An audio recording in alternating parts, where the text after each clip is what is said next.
Hola, todos y todas. Vamos a iniciar una serie de programas que vamos a llamar pendejadas importantes. Para algunos serán pendejadas, para otros consideramos que son importantes. Son cosas que normalmente no se comentan en los grandes medios de comunicación, ni que a pesar de estar en los libros, la gente poco los lee, o a pesar de estar en internet, la gente busca otras cosas. ¿De qué vamos a hablar? Vamos a hablar de la gran revolución rusa de febrero y su conexión con el Día Internacional de la Mujer Trabajadora, y todo ese centenario lo vamos a estar conmemorando estos días de marzo del 2017. Para ello entonces es importante que nos remitamos primero qué es Rusia, dónde está Rusia. Me apoyaré en este mapa es de la Federación Rusa, apenas muestra la parte occidental de Rusia, y simplemente quiero mostrar aquí que en estas grandes y vastas estepas es donde vamos a encontrar los pueblos eslavos construyendo la cultura rusa. Aquí está Moscú, por este lugar de estar Kiev, que hoy en día está en Ucrania. Está San Petersburgo, de la cual hablaremos más adelante, y Novgorod.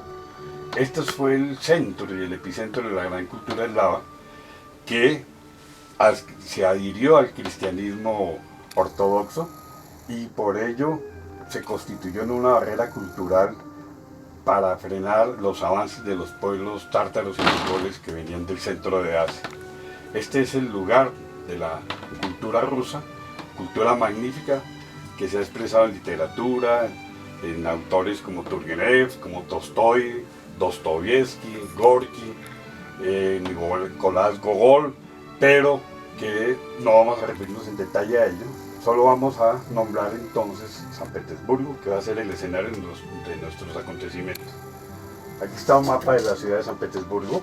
Esta es la ciudad hecha por Pedro el Grande en la desembocadura del río Neva. Y aquí vamos a ver y a asistir y presenciar ese gran momento de la Revolución Rusa de febrero y la de octubre. Ahora solo vamos a hablar de la de febrero. Quiero señalar acá el centro de la ciudad. Aquí en este lugar está el Palacio de Invierno, y marcar este punto que es la fortaleza de Pedro Pablo, la fortaleza de Petropavlovsk. A las salidas de la bahía donde se encuentra San Petersburgo, en este punto aquí en el mar Báltico, está la base militar de Krosta, que va a ser importante en nuestros acontecimientos. Y también quiero señalar estos lugares de la periferia norte y sur de San Petersburgo, que es donde vamos a encontrar los principales desarrollos industriales, las principales fábricas y el asiento de la poderosa clase obrera, que va a ser la gran protagonista junto con los soldados rusos de la Revolución de Febrero, y lo será después en unión con el campesinado de la Revolución de Octubre. De manera pues que los invito a este viaje para conversar cosas que suelen ser desconocidas y poco tratadas. Bueno, empecemos con nuestro viaje imaginario de la historia a ver los acontecimientos. Estamos en 1917. Hay que tener en cuenta que en 1917 se estaba desarrollando la Primera Guerra Mundial y Rusia estaba peleando contra Alemania y estaba sufriendo grandes derrotas militares. Entonces, eso sumado a la situación de miseria, hambre y en general del despotismo de la dinastía Romanov, que era la que gobernaba Rusia, que mantenía a la mayoría del campesino ruso porque prácticamente en condición de miseria, y a pesar de que se había levantado la servidumbre en Rusia hace unos 60 años, sin embargo el campesino ruso seguía siendo explotado por los grandes latifundistas y terratenientes, en un atraso cultural muy enorme, el atraso al menos de los sectores populares. Entonces esa guerra va a producir una situación de mucha incomodidad y de mucho fastidio en el pueblo ruso, porque va a ver que es una guerra imperialista. A pesar de la euforia patriótica, van a sufrir las consecuencias del hambre, la escasez de recursos, y sobre todo porque el ejército ruso empieza a sufrir fuertes derrotas militares por parte de los alemanes. Todo eso va caldeando el ambiente revolucionario. Entramos pues, y ahí yo les hacía una referencia a que el mundo griego es ortodoxo y que tenemos el calendario juliano. Por eso es que las fechas hay que entenderlas. Cuando uno habla de la revolución de febrero, corresponde al marzo de nosotros, porque el calendario juliano iba 13 días más atrás de nosotros. Yo voy a dar las fechas en el calendario juliano y ustedes tendrán que agregar mentalmente 13 días para entender el calendario actual nuestro. En algunos casos sí haré esa interpolación. Es decir, cuando se dice en Rusia 1 de enero, calendario juliano, estamos hablando de 14 de enero en el calendario nuestro. Los acontecimientos se empiezan a precipitar en esa situación revolucionaria, prerevolucionaria de crisis y de malestar y de pesadumbre del pueblo ruso ante la inminencia de la derrota y ante la insoportable dominación zarista. El 9 de enero se le conmemoraba en Rusia los 12 años del Domingo Sangriento. El Domingo Sangriento fue una matanza que se hizo cuando en la revolución de 1905 las masas obreras dirigidas por el cura Georgi Gapón hicieron una marcha al frente del Palacio de Invierno, yo señalé ahí, y en ese Palacio de Invierno las tropas del zar los recibieron a tiros y hubo una matanza enorme de obreros rusos. En 1917, el 9 de enero, se hace una marcha gigantesca por San Petersburgo conmemorando esa matanza. Estamos en enero ruso, un invierno muy fuerte que dificulta y acrecenta más las estrecheces económicas producidas por la guerra y por las injusticias sociales. Y ya la situación es prácticamente incontenible. El 18 de febrero, los obreros de la fábrica Putilov, que está al sur de San Petersburgo, una fábrica enorme de industria metalmecánica, trabajaban 30.000 obreros aproximadamente, se va a la huelga. Esa huelga entonces lleva a que días después la patronal decida cerrar la fábrica y los obreros de la fábrica Putilov quedan cesantes. Pero llega la gran fecha, llega el 23 de febrero, que corresponde al 8 de marzo en nuestro calendario, y es la conmemoración del Día Internacional de la Mujer Trabajadora, que había sido instituido por la Internacional Socialista a instancias de Clara Zetkin y otras dirigentes de la socialdemocracia alemana, y las obreras rusas, mutuo propio, deciden hacer una marcha conmemorativa. Incluso los partidos políticos, incluso los sectores más radicales, los bolcheviques, no estaban de acuerdo inicialmente con esa marcha, o ese festejo, o esa conmemoración en esos términos. Sale la marcha, las mujeres salen marchando en las zonas norte del distrito Viborg, que ya había señalado en el mapa, se dirigen hacia el centro de San Petersburgo, son detenidas por la policía, caminan por unas calles secundarias, pero rápidamente hay un fenómeno interesantísimo. Había mujeres en San Petersburgo haciendo cola frente a los puestos de panaderías y las tiendas de abastos. Apenas ven a las mujeres obreras del norte de San Petersburgo marchando, esas mujeres que están haciendo cola se unen a la protesta y empiezan a gritar una consigna maravillosa y revolucionaria en ese momento: paz y pan. Y en ese momento entonces los obreros de Putilov, que estaban tan cesantes, se empiezan a sumar, es decir, marcha de obreros y de obreras.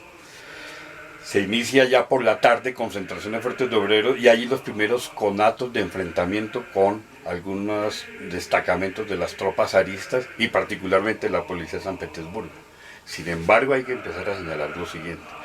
Una de las características de este momento es que el ejército ruso, incluso los destacamentos de caballería cosaca que están en San Petersburgo, están también muy molestos con la situación de la guerra y estaban sintiendo las condiciones también de explotación y lo que era pelear en un frente sin pertrechos con un ejército corrupto, vertical, sin mayor respeto a la vida de los soldados. Estaban siendo literalmente carne y cañón de una guerra imperialista que no les iba a representar a ellos ningún beneficio. Esa inconformidad se expresa entonces en que las principales guarniciones de San Petersburgo o los destacamentos toman una actitud inicialmente pasiva ante las marchas de los obreros, es decir, no buscan la represión inmediata. Van pasando las horas, ya los días siguientes entonces el general Jabalov, que era el general que estaba al frente de la guarnición de San Petersburgo, empieza a culminar a los soldados para que repriman, incluso repartían los látigos para azotar a las masas en la calle. Sin embargo, le desobedecen y se empieza a producir la descomposición más interesante. Destacamentos enteros de la guarnición de San Petersburgo empiezan a pasarse las filas de la protesta proletaria. Incluso destacamentos de cosacos empiezan a pasarse. Y el enfrentamiento antes que darse entre obreros y soldados, que efectivamente en algunos sitios de San Petersburgo se dio, se empieza a dar entre las tropas que se pasan al campo de la revolución y las tropas zaristas. La actitud del ejército zarista es entonces rodear y proteger el centro de la ciudad, donde está el Palacio de Invierno, donde están los edificios principales, está el Palacio Tauri, del cual hablaremos más adelante, y por supuesto está el eje de eso, es la fortaleza de Pedro y Pablo, la fortaleza de Petropavlovsk, que es ahí en el centro de San Petersburgo. San Petersburgo es una ciudad que tiene muchos canales, se parece mucho a Ámsterdam y a Venecia, así la diseñó Pedro el Grande. Entonces esa parte de la ciudad queda protegida. Pero el resto, la periferia de la ciudad rápidamente es tomada por los obreros, por algunos campesinos que se suman y por destacamentos de soldados. Ya la situación se hace insostenible 2, 3 días, 4 días después, porque aumentan los enfrentamientos. La fortaleza de Pedro y Pablo se pasa al lado de la revolución y la guarnición naval en Kronstadt también. Y entonces el zar, que no se encontraba en San Petersburgo, porque se encontraba en el frente, en el Estado Mayor, en el cuartel general del ejército ruso, que estaba dirigiendo, digamos, las operaciones militares contra Alemania. Él se encontraba a varios kilómetros afuera de San Petersburgo. Entonces ordena que los generales del frente, las tropas que estaban desplegadas peleando con los alemanes, se vengan a tomar San Petersburgo y aplastar la revolución. En ese momento también hay que entender que el juego político se empieza de distintas maneras. La mayoría de los partidos de izquierda no previenen los acontecimientos de la revolución. La revolución se da casi de manera espontánea. Tratan de colocarse ya con los acontecimientos en desarrollo, particularmente los bolcheviques, que tienen una fuerte inserción en los sectores obreros de Moscú, pero no eran los únicos. Estaban los mencheviques, estaban los socialistas revolucionarios y estaban los partidos liberales, los trudoviques, los cadetes, el Partido Democrático Constitucionalista e incluso partidos monárquicos. En ese momento, una gran figura del liberalismo, Mikhail Rodizhenko, va y habla con el zar y le pide al zar que por favor acepte crear un parlamento responsable, es decir, no ante el zar, sino un gobierno responsable ante el parlamento y un parlamento responsable, un primer ministro en un sentido, digamos, liberal, como el caso inglés, pero el zar no acepta, mantiene su autocracia y entonces llega un momento en que definitivamente la situación se sale de control, porque las tropas que vienen a reprimir la revuelta a San Petersburgo son enfrentadas por los obreros y por los soldados, y la mayoría de esas tropas cambia de bando y se pasa a la revolución. Esto es bien interesante. Entonces ya el zar se queda prácticamente solo, son muy pocas las guarniciones que resisten alrededor del Palacio de Invierno, de suerte tal que ya para los días siguientes el zar pierde el control de la capital. Todos estos acontecimientos suceden en una semana, es decir, ya llegamos prácticamente al miércoles 1 de marzo y el zar ya no tiene ninguna salida, y por esos días también se ha formado una cosa importantísima. En San Petersburgo se crea el Soviet de Obreros, Campesinos y Soldados, recordando una forma de organización de Consejo de Obreros que se había creado en la Revolución de 1905. En 1917 vuelve a formarse el Soviet. Ese Soviet, entre otras cosas, con mayoría de los mencheviques y los socialistas revolucionarios y con una minoría de los bolcheviques, es el Soviet, digamos, que hace el núcleo del poder obrero. Pero se da una situación muy interesante, es que se produce lo que se llama un doble poder. Está la organización del Soviet y los liberales y los partidos de centro y de derecha de la Duma, de esa asamblea consultiva que tenía el zar, que estaba en receso en ese momento, pero que constitucionalmente estaba, al menos legalmente estaba existiendo en el escenario ruso. Entonces deciden formar un comité provisional para preparar las condiciones de un gobierno provisional de transición. Cuando ya el 2 de marzo el zar decide, por la fuerza de circunstancias, abdicar, intenta abdicar a favor de su hijo, el zarevich, que era un niño muy enfermo.